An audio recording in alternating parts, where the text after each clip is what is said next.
الحمدللہ وکفا وسلام علی عبادہ الذین اصطفیٰ اما بعد فاعوذ باللہ من الشیطان الرجیم بسم اللہ الرحمن الرحیم یا ایہا الذین آمنوا کتب علیکم الصیام کما کتب علی الذین من قبلکم لعلکم تتقون سبحان ربک رب العزت عما یصفون وسلام علی المرسلین والحمدللہ رب العالمین اللہم صلی علی سیدنا محمد وعلی آل سیدنا محمد وبارک وسلم۔ رمضان المبارک اپنی تمام تر رحمتوں اور برکتوں کے ساتھ رواں دواں ہے۔ آدھا ماہ گزر چکا ہے اور آدھا ماہ باقایا ہے۔ اس کی قدر و قیمت کا لحاظ ہم اس دنیا کی زندگی میں نہیں رکھ سکتے۔ نبی علیہ الصلوۃ والسلام نے اس کی قدر و قیمت بتانے کے لیے ہمیں ایک حدیث مبارکہ ملتی ہے کہ آقا ارشاد فرماتے ہیں کہ ہلاک ہو جائے وہ شخص جس کی زندگی میں رمضان آئے اور وہ اپنی بخشش نہ کروا سکے۔ یعنی ایک مومن کے لیے اس سے بڑی بدقسمتی کیا ہوگی کہ اللہ کی رحمت کا دریا بہہ رہا ہے اور وہ تمام عاصی مومنوں کے تمام خطاؤں کو بہا کر لے جانے کے لیے بےتاب ہے، لیکن ہم اس رمضان المبارک سے کامل فائدہ اگر نہ اٹھا سکیں تو کوئی بدقسمتی سی بدقسمتی ہے۔ تو اب ہمیں کوشش کرنی چاہیے کہ آنے والے یہ جو 15 دن ہے، ان 15 دنوں میں ہم بھرپور طریقے سے رمضان المبارک کا فائدہ اٹھا سکیں۔ امام ربانی مجدد الفسانی رحمۃ اللہ علیہ انہوں نے ایک عجیب بات لکھی ہے اپنی مکتوبات میں کہ آپ جیسا رمضان المبارک گزاریں گے، آپ کا رمضان المبارک آپ کے آنے والے سال کے لیے ایک نمونہ ہوگا۔ یعنی اگر آپ رمضان المبارک کو عبادت کے ساتھ گزاریں گے، احتیاط کے ساتھ گزاریں گے، تو آپ کا پورا سال اسی پیٹرن اور اسی نمونے پر گزرے گا۔ کتنی خوبصورت بات انہوں نے لکھی۔ لیکن ہم دیکھتے ہیں کہ ہمارا رمضان المبارک تو عام دنوں جیسا ہوتا ہے، سوائے اس کے کہ پورا دن ہم روزے سے ہوتے ہیں اور صرف اضافی تراویح ہم پڑھ رہے ہوتے ہیں۔ اس کے علاوہ عام دنوں میں اور رمضان المبارک میں کوئی خاص فرق نہیں ہوتا۔ عام دنوں میں بدنگاہی چل رہی ہوتی ہے اور رمضان المبارک میں بھی احتیاط نہیں کی جاتی۔ عام دنوں میں بھی جھوٹ بول رہے ہوتے ہیں اور رمضان المبارک میں بھی معاملات میں، کاروبار میں جھوٹ کا معاملہ کر رہے ہوتے ہیں۔ عام دنوں میں بھی غیبت چل رہی ہوتی ہے اور رمضان المبارک میں بھی غیبت چل رہی ہوتی ہے۔ اب اگر ہم اپنی آئندہ زندگی کو تبدیل کرنا چاہتے ہیں اور یقیناً کرنا چاہتے ہیں تو ان خامیوں اور کوتاہیوں پر ہمیں قابو پانا ہوگا۔ اگر ہم اس رمضان المبارک کو توبہ کرنے کے بعد، ان خامیوں پر قابو پانے کے بعد گزاریں گے تو جس طرح کے یہ دن ہم گزاریں گے ویسا پورا سال ہمارا گزرے گا۔ اس کی مثال یوں ہے سمجھنے کے لیے کہ جو آدمی یہ چاہتا ہے کہ مجھے تہجد کی پابندی غیر رمضان میں بھی نصیب ہو، تو اس کو چاہیے کہ رمضان المبارک میں پورا ماہ تہجد پڑھے اور اللہ سے دعا مانگے۔ اللہ کی رحمت سے امید ہے کہ اللہ تعالیٰ اس کے پورا سال تہجد مانگنے کی آرزو کو پورا فرمائیں گے۔ اسی طرح اگر کسی بندے کو یہ شکوہ ہے کہ اس کی نگاہیں قابو میں نہیں ہیں، بھٹکتی رہتی ہیں، شیطان ان نگاہوں کو پھیر دیتا ہے، تو اس کو چاہیے کہ اس رمضان المبارک میں اپنی نگاہوں کو قابو میں رکھے، نیچے رکھے اور اللہ سے دعا مانگے کہ یا اللہ باقی 11 ماہ میں بھی مجھے نظروں کی حفاظت کی توفیق عطا فرما۔ تو اللہ کی رحمت سے امید ہے کہ اللہ تعالیٰ ضرور اس کی نگاہوں کی حفاظت فرمائیں گے۔ اسی طرح جو بندہ یہ چاہتا ہے کہ میں جھوٹ سے بچوں، پورا سال بچوں، تو رمضان المبارک میں مجاہدہ کر کے جھوٹ کی عادت پر قابو پائے، تو اللہ رب العزت آنے والے پورے سال میں جھوٹ، غیبت سے اس کی حفاظت فرمائیں گے۔ یعنی گویا جس طرح رمضان المبارک ہم گزاریں گے ہمارا آنے والا سال اسی طرح گزرے گا۔ پورا رمضان مبارک باقاعدگی سے تلاوت کریں گے تو اللہ تعالیٰ آنے والے سال میں بھی باقاعدگی سے تلاوت کرنے کی توفیق عطا فرمائیں گے۔ والد ماجد حضرت مرشد عالم رحمۃ اللہ کے ایک پیر بھائی تھے، انہوں نے ایک عجیب بات حضرت مرشد عالم رحمۃ اللہ ان کی بتایا کرتے تھے۔ وہ فرماتے تھے کہ میرا وہ پیر بھائی کہتا ہے کہ مجھے حضرت صدیقی رحمۃ اللہ سے بیعت ہوئے 42 سال کا عرصہ گزر گیا۔ 42 سال پہلے مجھے حضرت صدیقی رحمۃ اللہ نے تلاوت کا معمول اپنانے کی ہدایت کی تھی کہ روزانہ ایک پارہ تلاوت کرنا۔ آج 42 سال ہو گئے ہیں، میری قضا نہیں ہوئی، میں ہر حال میں ایک پارہ قرآن پاک کی تلاوت کیا کرتا ہوں۔ تو میرے بھائیوں، کرنے والے تو یوں اعمال کر کے جا رہے ہیں، یوں تلاوت کر کے جا رہے ہیں، ہم پیچھے رہ گئے۔ ہم بھی اگر رمضان المبارک میں تلاوت کی عادت کو اپنائیں اور تلاوت کرنے کے بعد اللہ سے توفیق مانگیں، باقی ماہ میں بھی، باقی ایام میں بھی، رمضان المبارک کے علاوہ جو مہینے ہیں تو اللہ اس میں بھی توفیق ضرور عطا فرما دیں گے۔ ابھی آخری عشرہ آنے میں 5 دن باقی ہیں۔ ان 5 دنوں میں ہم ریہرسل شروع کر دیں اور ہم اپنے آنے والے آخری جو دن ہیں ان کو مثالی بنا لیں، تاکہ جو آخری عشرہ ہے وہ آخری عشرہ ہمارا انتہائی اللہ تعالیٰ کی قربت میں گزرے۔ میرے بھائیو، یہ جو رمضان المبارک ہے اس کی قدر و قیمت کا اور اس کے ادب کا ہم پاس نہیں رکھ سکتے۔ ہمیں چاہیے کہ ہم اس کے ادب کا بھی پاس رکھیں اور اللہ سے کہتے رہیں کہ یا اللہ، رمضان المبارک کا مہینہ مجھے بہت پسند ہے، آپ اس میں کی ہوئے اعمال کو پورا سال کرنے کی توفیق عطا فرما دیں۔ میں اس رمضان المبارک میں دوسروں کا ادب کروں گا، یا اللہ مہربانی فرما دیجئے، میری عزتوں میں اضافہ فرما دیجئے۔ ایک عجیب واقعہ نزہۃ المجالس میں لکھا ہے کہ ایک مجوسی تھا۔ یہ وہ وقت تھا جب مسلمان غالب تھے اور مسلمانوں کے پاس بڑی حکومت تھی، اور وہ کچھ کفار مجوسی ان کے درمیان رہا کرتے تھے۔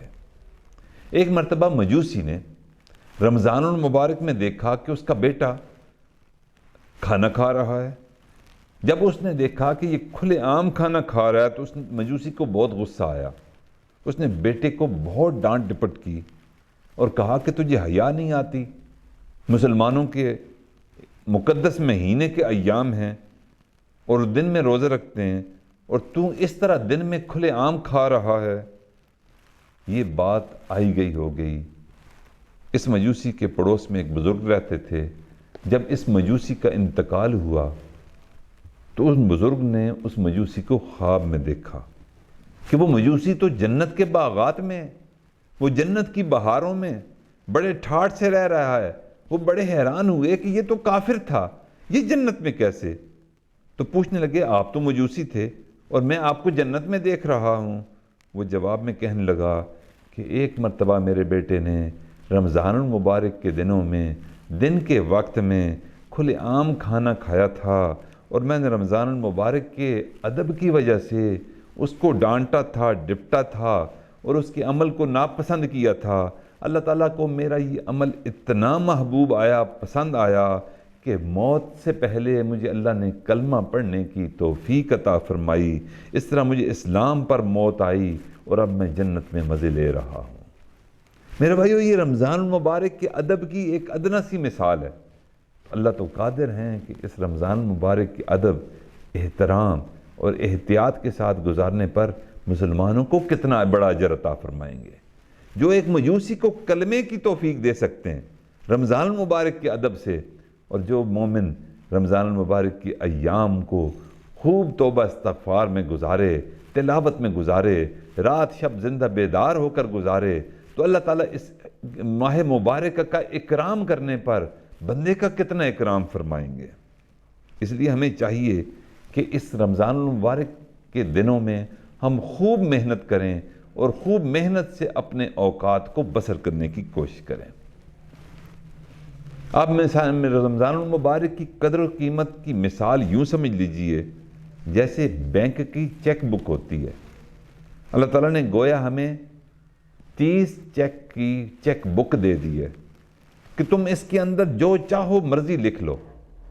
تم نے سکون لکھنا ہے سکون لکھ لو، اولاد لکھنی ہے فرمانبردار وہ لکھ لو، عزت لکھنی ہے وہ لکھ لو، دنیا کے اندر مال و منال لکھنا ہے وہ لکھ لو. تم اس کے اندر آقا کی محبت کو لکھنا چاہتے ہو تو اس چیک کے اندر وہ لکھ لو. اگر مجھ سے میری محبت مانگو گے تو اس چیک کے اندر تم وہ بھی لکھ سکتے ہو. دنیا کے اندر عزتوں کے ساتھ رخصتی، کلمے والی موت کے ساتھ رخصتی چاہتے ہو تو اس چیک میں شاید ہم وہ لکھ لیں، وہ لکھ لو تو وہ مل جائے گا. اسی طرح قبر کی زندگی کی راحت لکھ لیں، حشر کی آسانیاں لکھ لیں، پل صراط پر آسانی کے ساتھ گزرنا لکھ لیں، روز معاشر میزان عدل میں سرخروئی لکھ لیں، جنت میں جانا لکھ لیں، جہنم سے پناہ لکھ لیں. یوں یہ 30 دنوں کی چیک بک اللہ تعالیٰ نے ہمیں دے رکھی ہے. 15 دن گزر چکے، اب بقایا 15 دن جو ہیں اس کو ہم احتیاط سے گزاریں اور خوب اللہ سے یہ چیک، ہم بلینک چیک جو اللہ نے دیے اس چیک سے ہم فائدہ اٹھانے کی کوشش کریں.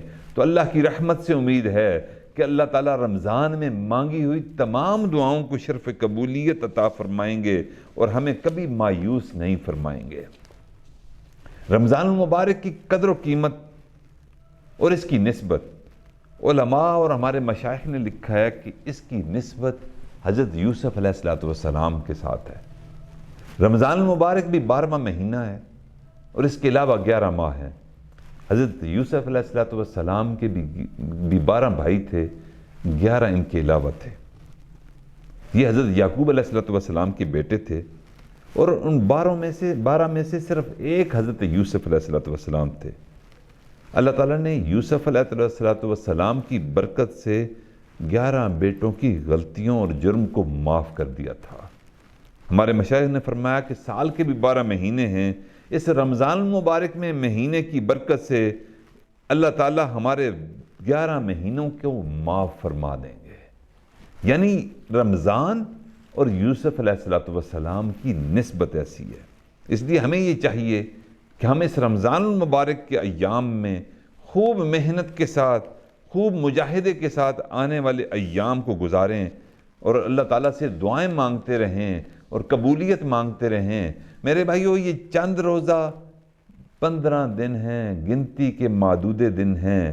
ان گنتی کے معدود دنوں کا ایک لمحہ بھی ایسا ہے جو ہمارے بخشش کے لیے کافی ہو سکتا ہے. اس لیے ان دنوں کو ہم غنیمت سمجھتے ہوئے خوب تلاوت میں اپنے اوقات کو بسر کریں، تلاوت میں اور ساتھ ساتھ استغفار اور نبی علیہ السلام پر درود شریف، کہ جن کی برکت کی وجہ سے اللہ تعالیٰ نے ہمیں رمضان المبارک کی نعمت عطا فرمائی. اور یہ اتنی بڑی نعمت ہے، حضرت علی کرم اللہ وجہہ نے بھی اس کے بارے میں ارشاد فرمایا کہ اللہ تعالیٰ کا موڈ اور اللہ تعالیٰ کا مزاج یہ ہے کہ وہ اس امت کو بخشنا چاہتے ہیں، وہ اس امت کو معاف کرنا چاہتے ہیں. ان سے پوچھا گیا کہ مولا آپ کس وجہ سے یہ ارشاد فرما رہے ہیں؟ تو حضرت علی کرم اللہ وجہہ نے ارشاد فرمایا کہ میں نے دیکھا کہ اگر اللہ تعالیٰ نے اس امت کو بخشنا نہ ہوتا تو اس امت کو اللہ تعالیٰ یہ 2 نعمتیں کبھی نہ دیتا. پوچھا کون سی 2 نعمتیں؟ تو فرمانے لگے کہ ایک نعمت رمضان کی ہے، اگر رمضان نہ دینا ہوتا، نہ دیا ہوتا تو پھر شک میں پڑ جاتے. جب رمضان دے دیا تو اب پتہ چل گیا کہ اللہ تعالیٰ اس امت کو ہر حال میں معاف کرنا چاہتے ہیں. اللہ تعالیٰ اس امت کے تمام گناہوں کا خاتمہ چاہتے ہیں. اللہ تعالیٰ اس امت کی بخشش چاہتے ہیں اور اس کے عمل کی اور اس کے اندر جو کثرت تلاوت ہوگی، درود شریف ہوگا، استغفار ہوگی، راتوں کو اٹھ کر تہجد پڑھنا ہوگا، تراویح کی نماز ہوگی، دن کا روزہ ہوگا، تو اس کی وجہ سے اللہ تعالیٰ بندے کو معاف کرنا چاہیں گے. اور فرمایا دوسری چیز جو اللہ تعالیٰ نے ہر حال میں اس امت کو بخشنا ہے، مجھے محسوس ہوتا ہے، وہ یہ ہے کہ قرآن پاک میں جو سورۃ اخلاص ہے وہ تحفہ جو دیا، اس سے بھی محسوس ہوتا ہے کہ اللہ تعالیٰ اس امت کو بخشنا چاہتا ہے.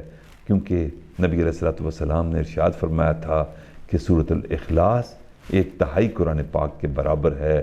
اب 1/3 قرآن پاک یہ نعمت اتنی بڑی ہے تو پھر میرے بھائیوں جو پورے قرآن پاک کی تلاوت کرتے ہوں گے اللہ تعالیٰ ان سے کتنے راضی ہوتے ہوں گے. اس لیے ہمیں چاہیے کہ کہ ان ایام کو قیمتی بناتے ہوئے ہم دن کے روزے کو بھی احتیاط سے رکھیں، رات کی عبادت کو بھی ہم ضرور کریں، اور پھر اس میں قرآن پاک کی تلاوت کی کثرت بھی کریں۔ اور اس تلاوت قرآن اور رمضان یہ لازم و ملزوم ہیں، یہ قرآن کی سالگرہ کا مہینہ ہے۔ اور پھر اس رمضان المبارک میں ہم نے دیکھا کہ اللہ تعالیٰ کے اس کلام کو، اللہ سے اتنی نسبت ہے رمضان کو کہ اسی رمضان المبارک میں پچھلی تمام الہامی کتابیں بھی اللہ تعالیٰ نے اسی رمضان المبارک میں اتاری تھیں، اور قرآن پاک بھی اللہ تعالیٰ نے 27 رمضان المبارک کو اتارا تھا۔ تو ہم کثرت تلاوت کا معمول جتنا زیادہ کریں گے، اللہ تعالیٰ کی نظروں میں ہم اتنا آئیں گے، اللہ تعالیٰ کا قرب ہم اتنا پا لیں گے۔ اللہ سے دعا ہے کہ اللہ تعالیٰ ہم سب کو اس رمضان المبارک میں خوب کثرت کے ساتھ تلاوت کرنے کی توفیق عطا فرمائے، اور اس رمضان کی قدردانی کی توفیق عطا فرمائے۔ وآخر دعوانا ان الحمد للہ رب العالمین۔